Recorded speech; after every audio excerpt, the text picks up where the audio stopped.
Acquaintance party nga pala namin kahapon and ako lang ang nag-makeup sa sarili ko kasi sayang naman kung uupa pa ako. And habang nagme-makeup ako ay nakikipag-usap ako sa aking mga Ocean Jet family before. Nakakamiss talaga sila. Ngayon nasa iba't ibang lugar na kami.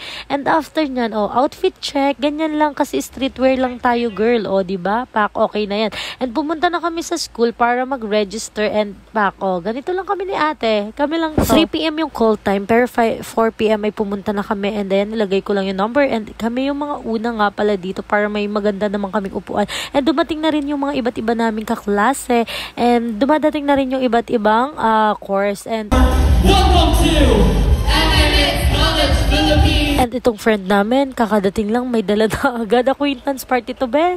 And ayan, pinarampa na isa-isa yung mga gustong rumampa. And pak, ganun, si Jamar, sino ka dyan? Papatalo ka ba? And lalo na yung mga teachers namin, sobrang gaganda at gagwapo. Tingnan nyo naman. And after nyan, ay kumain na kami. And next is party na.